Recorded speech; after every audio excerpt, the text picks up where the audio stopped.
You can spend 10 years in therapy. You can meditate every morning, journal every night, say all the right things about your feelings, and still never actually live. Carl Jung had a name for what most people mistake for healing. He called it adaptation, not transformation. Adaptation. You calm down. You regulate. You learn to function without falling apart. And somewhere along the way, you stop asking the only question that ever mattered. Am I actually alive, or have I just gotten really, really good at surviving? Right now, today, there's a version of you still buried under every coping mechanism you've ever built. And the longer you mistake comfort for cure, the further that version gets. This isn't another video about self-care. This is about the difference between a nervous system that's finally quiet and a self that's finally awake. Jung spent his whole life studying that difference. He almost lost his mind finding it. And what he found should unsettle anyone who thinks they've already arrived. Here's the thesis, plain and simple. Surviving and living are not the same event. They just feel similar enough that most people never notice the difference. Survival mode is a state. It's your ego on high alert, scanning for danger long after the danger is gone. It's the parts of you that learned early that being okay meant being small, agreeable, in control. Cure, in the way most people use that word, means turning down the alarm. Less anxiety, better sleep, a calmer version of the same defended self. Jung would tell you that's not nothing. But it's not the point either. Because underneath every coping strategy there's a self, a deeper, more complete version of who you are, that never got permission to exist. Jung called the process of finally letting that self emerge individuation. Not self-improvement. Not healing in the small sense. Individuation. The lifelong work of becoming who you actually are, instead of who you learn to perform to stay safe. And here's the part that should unsettle you. Individuation doesn't feel like relief. Not at first. It feels like everything you built your identity on, starting to crack. Most people never test that identity against anything. They build it once, early, out of whatever kept them safe as a kid, and then they spend the rest of their life defending the construction instead of questioning it. That's not a character flaw. It's what the ego is designed to do. But it means an enormous number of people are walking around fully healed, according to every clinical checklist, and still living a life that was assembled entirely out of fear. By the end of this, you'll understand exactly why so many well-adjusted, high-functioning people are still secretly dying inside. You'll see the mechanism Jung spent decades mapping, the one that keeps millions of people stuck in survival mode while calling it recovery. And you'll have to ask yourself an uncomfortable question. Have you actually healed? Or have you just gotten so good at managing pain that you've mistaken the management for the cure? Let's start with what survival mode actually is psychologically. Not stress. Not anxiety exactly. Survival mode is your ego running a permanent threat assessment.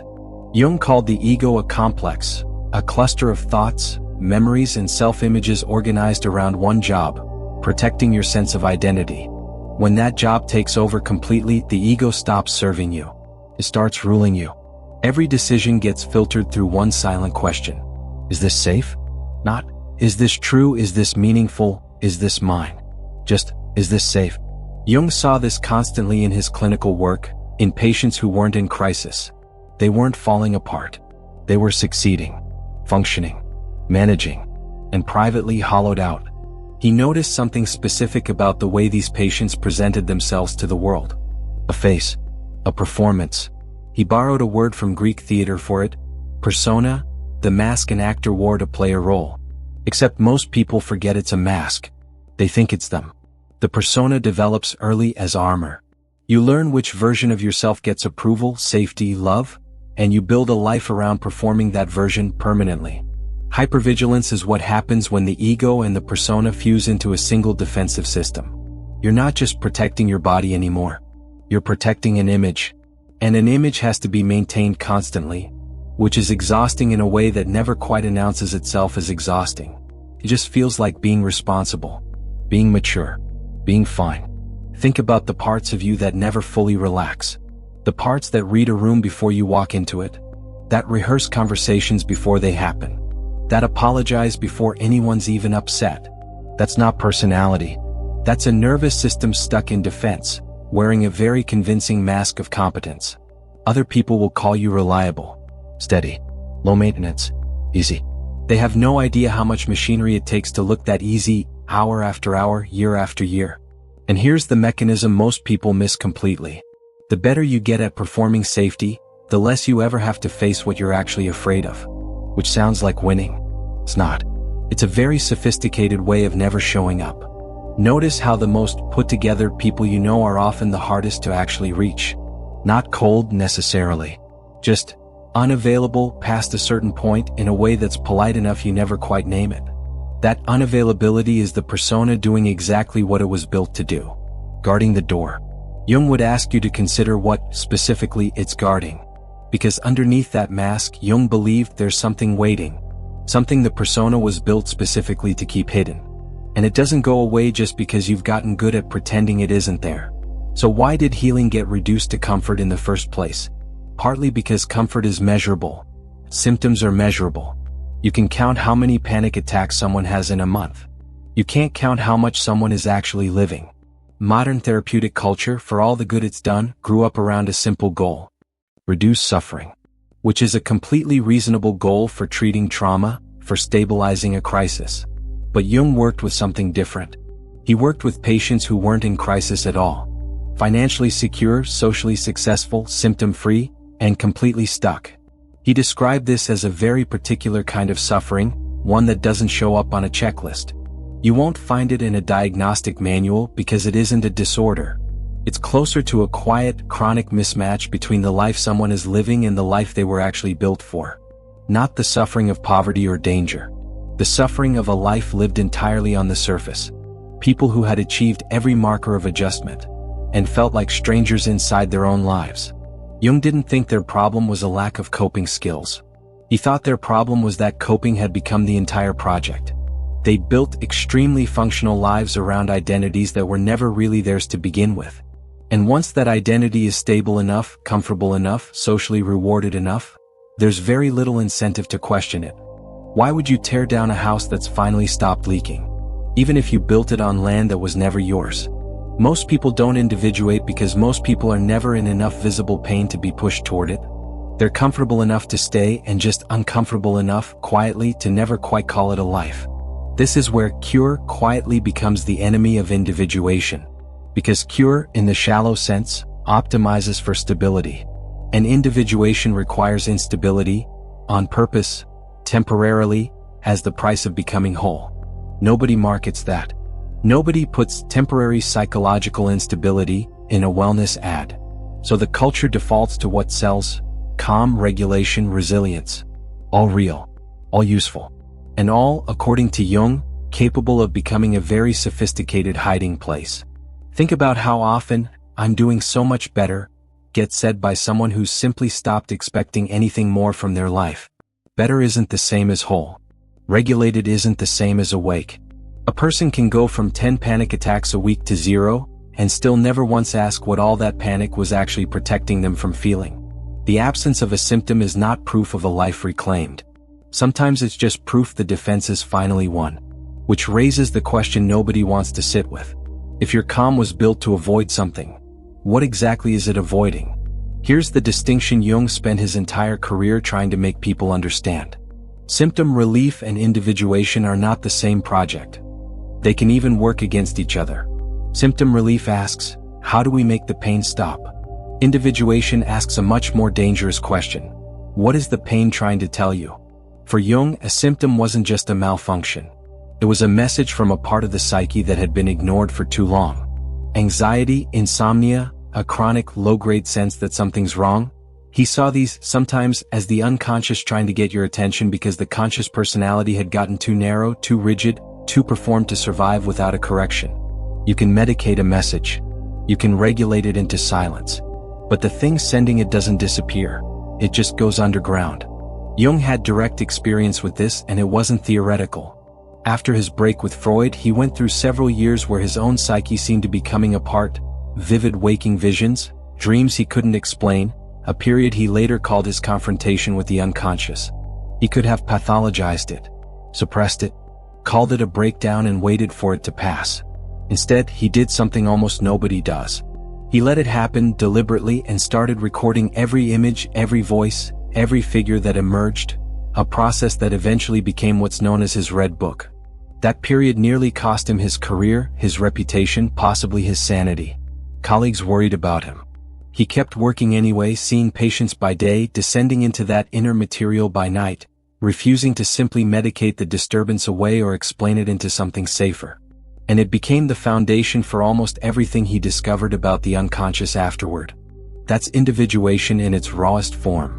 Not managing the disturbance. Descending into it on purpose to bring something back. Most people will never go that far, and they don't need to. But the principle holds at any scale. Whether it's a recurring dream you keep dismissing, a feeling you keep talking yourself out of, or a version of your life you keep telling yourself you're too busy to examine. The invitation is the same one Jung answered. Stop treating the disturbance as an inconvenience. Start treating it as a message. Real individuation means letting parts of yourself you've exiled back into the room. Symptom relief just keeps the door locked and turns up the music so you can't hear them knocking. Which means the quietest person in the room might be the least at peace.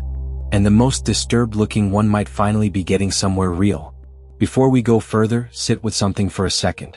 If any of this is landing, if some part of you just went quiet in a way that doesn't feel comfortable, that's worth paying attention to. That's not a coincidence. That's the part of you this video is actually talking to. If you want more of this psychology that doesn't stop at manage your symptoms, that actually goes toward what Jung spent his life mapping, subscribe, because that's exactly what this channel exists to do. Now, back to the mechanism.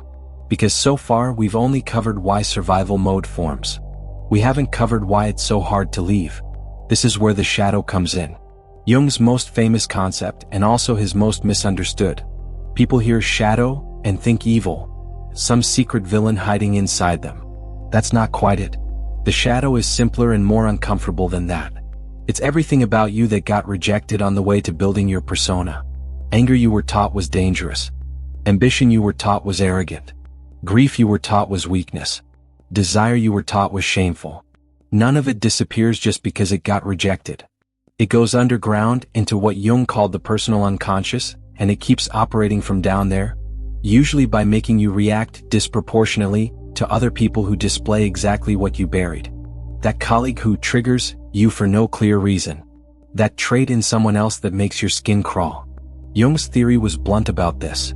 What disturbs you most in others is very often a piece of yourself you never got permission to own. He called this mechanism projection, and he considered it one of the most reliable ways the shadow keeps itself hidden, by making its contents look like they belong to somebody else out there instead of in here. Think about the last time someone irritated you far more than the situation warranted. The tone, a confidence, a carelessness they didn't even seem to notice in themselves. Jung would ask you to look twice at that reaction because disproportionate irritation is rarely about the other person at all. It's usually a flare going off over buried territory. Here's why this keeps you stuck in survival mode specifically. As long as the shadow stays repressed, it keeps leaking sideways into your relationships, your reactions, your anxiety. And every time it leaks, the ego's job gets harder. More vigilance required. More performance required. More energy spent making sure nobody, including you, sees what's underneath. Survival mode isn't just caused by old threats. It's maintained actively by everything you're still working to keep buried. You can't fully relax around a part of yourself you've declared unacceptable. It's like trying to rest in a house with a locked room you know is full of something. You just don't check what. And the exhausting part is, you built that lock yourself. Which means you're also the only one who can open it. Notice too how often the shadow shows up disguised as something else entirely. Chronic irritability that has no obvious source. A sudden, out-of-proportion sadness that arrives on an otherwise ordinary day. Envy toward someone whose life you'd never actually admit to wanting. Jung didn't treat these as random noise. He treated them as data, coordinates pointing straight back to whatever got locked away earliest and hardest. Jung believed the shadow wasn't something to defeat. It was something to integrate, acknowledged, owned, given a legitimate place in who you are, instead of exiled and managed from a distance. That single shift, he argued, does more for a person's psychological stability than any amount of symptom control ever could. Not because the shadow becomes comfortable. Because it stops costing you energy to hide. Now go back to the persona for a second, because there's a version of it that's actually healthy. Jung never said the persona was the enemy. You need one. It's how you function at work, how you're appropriate at a funeral versus a birthday party, how society operates at all. The problem isn't having a persona. The problem is what you do with it. Used correctly, the persona is a bridge, a way of presenting a workable version of yourself to the world while the real work of integration happens underneath. Used defensively, it becomes a wall instead.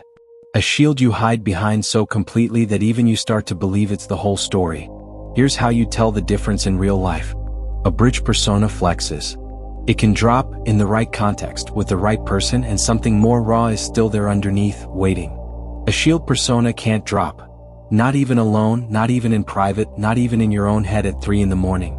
If you've ever noticed that you perform competence even when nobody's watching, that you can't access your own feelings without narrating them first, professionally, like you're managing a client, that's not maturity. That's a shield that's been up so long you've forgotten it was ever optional. Jung saw this specifically in high-functioning patients. People who came to him not because their lives were falling apart, but because they'd achieved everything they were supposed to achieve, and felt strangely, quietly, absent from their own success. He didn't diagnose them with a disorder. He diagnosed them with a life built entirely on the outside of themselves. They'd optimized every visible metric a life can be judged by, and quietly lost track of the one metric nobody can see from the outside, whether any of it actually felt like theirs. That gap between the visible success and the invisible absence was the real reason they were sitting across from him. The shield had done its job so well, there was nothing left to defend, because there was no undefended self left to find. That's the trap. The more perfectly the persona protects you, the harder it becomes to locate anything underneath it worth protecting. There's a particular kind of loneliness that comes from being constantly surrounded and never actually seen, praised for the performance while the performer quietly disappears behind it. People will tell you how impressive you are. Almost nobody will ask what it costs you to keep being impressive, on schedule, every single day. That question is usually the one the shield exists to prevent. So the real question isn't whether you have a mask. Everyone does. It's whether you still remember what's underneath it, or whether the mask became the only thing that's left. So if all of this is available, why doesn't everyone just do it? Why doesn't everyone drop the shield, face the shadow, individuate? Because Jung was honest about something most self-help content leaves out. Individuation is not safe psychologically, at least not at first. The ego, remember, is a complex organized around protecting a stable sense of who I am. Integration means letting in material the ego spent years excluding specifically because it threatened that stability, which means for a while it actually does threaten it. Jung describes states where the ego temporarily loses its usual footing, where old certainties dissolve before new ones form. A kind of controlled disorientation that has to happen before something more whole can emerge. He wasn't describing madness, but he wasn't describing comfort either. This is the part survival mode is specifically designed to prevent. Your nervous system's entire job is to keep things predictable, stable, safe. Individuation asks it to tolerate the opposite. Temporary confusion, temporary groundlessness, in service of something the ego can't verify in advance, because the ego hasn't met that version of you yet. That's terrifying if you think about it clearly. You're being asked to risk the identity you know for a self you haven't met. Most people, understandably, decline. Not out of weakness. Out of a completely rational nervous system doing exactly what it evolved to do. Avoid the unknown in favor of the known, even when the known is quietly killing something in you. This is why so many people can name exactly what's missing from their life, and still do nothing about it for years. It isn't denial, not really. It's a very old survival instinct, correctly identifying that the unknown self is technically a risk. It just never learned to weigh that risk against the slower, quieter cost of never becoming anyone at all. This is why Jung considered individuation a path, not an event. Nobody sprints into it. People approach it in small, survivable doses. A feeling they finally admit to, a truth they finally stop avoiding, a version of themselves they finally stop performing away. Each one a tiny controlled collapse. Each one, over time, building tolerance for the bigger collapse still waiting underneath. You can see this in the people who suddenly, in their 40s or 50s, leave the career, end the marriage, sell the house, and everyone around them calls it a crisis. Jung rarely saw it that way. More often it was the first honest decision in decades. Arriving late, arriving messily, but arriving. The tragedy, in his view, was never that people eventually broke from the performance. It was how many never did. There's a reason people describe this stage of their life as falling apart, right before they describe it as the best thing that ever happened to them. Both descriptions are accurate. They're just describing different sides of the same door. And somewhere in that process there's a moment, a specific moment, where surviving simply stops being enough anymore. Here's that moment described plainly. It doesn't usually look dramatic from the outside. No crisis, no visible collapse. It's quieter than that and much more unsettling. It's the moment you're doing everything right, functioning, achieving, regulated, calm, and a single cold thought arrives anyway. Is this it? Not a complaint. A diagnosis. Jung would say that thought is the unconscious finally getting through, after years of being managed instead of heard. It's the signal that adaptation has hit its ceiling, that you can't optimize survival mode any further, because the thing missing was never about optimization to begin with. This is the fork Jung placed at the center of the second half of life. One path, keep refining the performance. Better boundaries, better routines, better regulation. A more comfortable cage built with increasing skill. The other path, individuation, which is not comfortable, not efficient, not guaranteed to make you happier in any immediate, measurable sense. It asks you to sit with the shadow instead of managing around it, to let the persona crack in front of people instead of performing composure until you're alone, to tolerate not knowing who you are for a while, instead of defending a version you've already outgrown. Jung didn't sell this as pleasant. He considered it necessary, which is a very different claim. Necessary the way a fever is necessary. Necessary the way grief is necessary. Not something you'd choose for comfort, but something that has to move through you before anything real can settle on the other side. Jung watched this play out again and again in patients who'd reached the second half of life.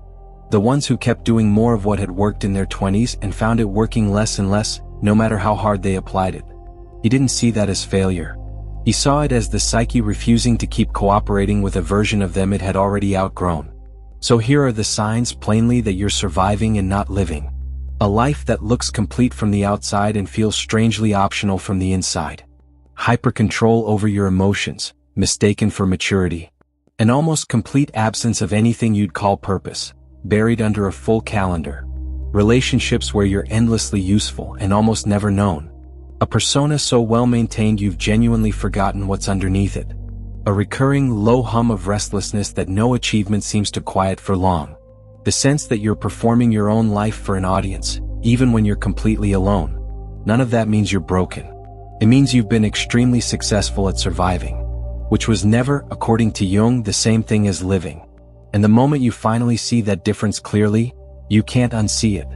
That's not a breakdown. That's the beginning. So here's the whole thing collapsed into one image. Survival mode is a house with the doors locked and the lights on, safe-looking, functional, and quietly empty of whoever was actually supposed to live there. Individuation is walking back in, unlocking every room you sealed off, and finding out who's been waiting on the other side, including the parts you were taught to be ashamed of. One of those paths keeps you comfortable. The other one keeps you real. You don't get both, not fully, not at the same time. Jung spent his life on the second path and it nearly broke him before it made him whole, which tells you something about how seriously he took the difference. So the choice in front of you is genuinely binary. Keep optimizing the performance, or start telling the truth about what it's been hiding. Nobody else can make that decision for you. Not a therapist, not a book, not this video. It's yours and it's urgent in the quiet way that matters most. Because every year spent perfecting survival is a year the actual self doesn't get to exist. There's no perfect age to start, and no version of you so far along in the performance that it's too late to walk back through the door. Jung himself didn't begin his own confrontation with the unconscious until well into his career, already established, already respected, already fine by every outside measure. Fine was never the point. If this reached something real in you, don't let it end here. Subscribe and go find the version of you that's been waiting under all that management, all that regulation, all that composure. Because surviving was never the goal. It was only ever supposed to be the beginning. Stop managing your life. Start living it.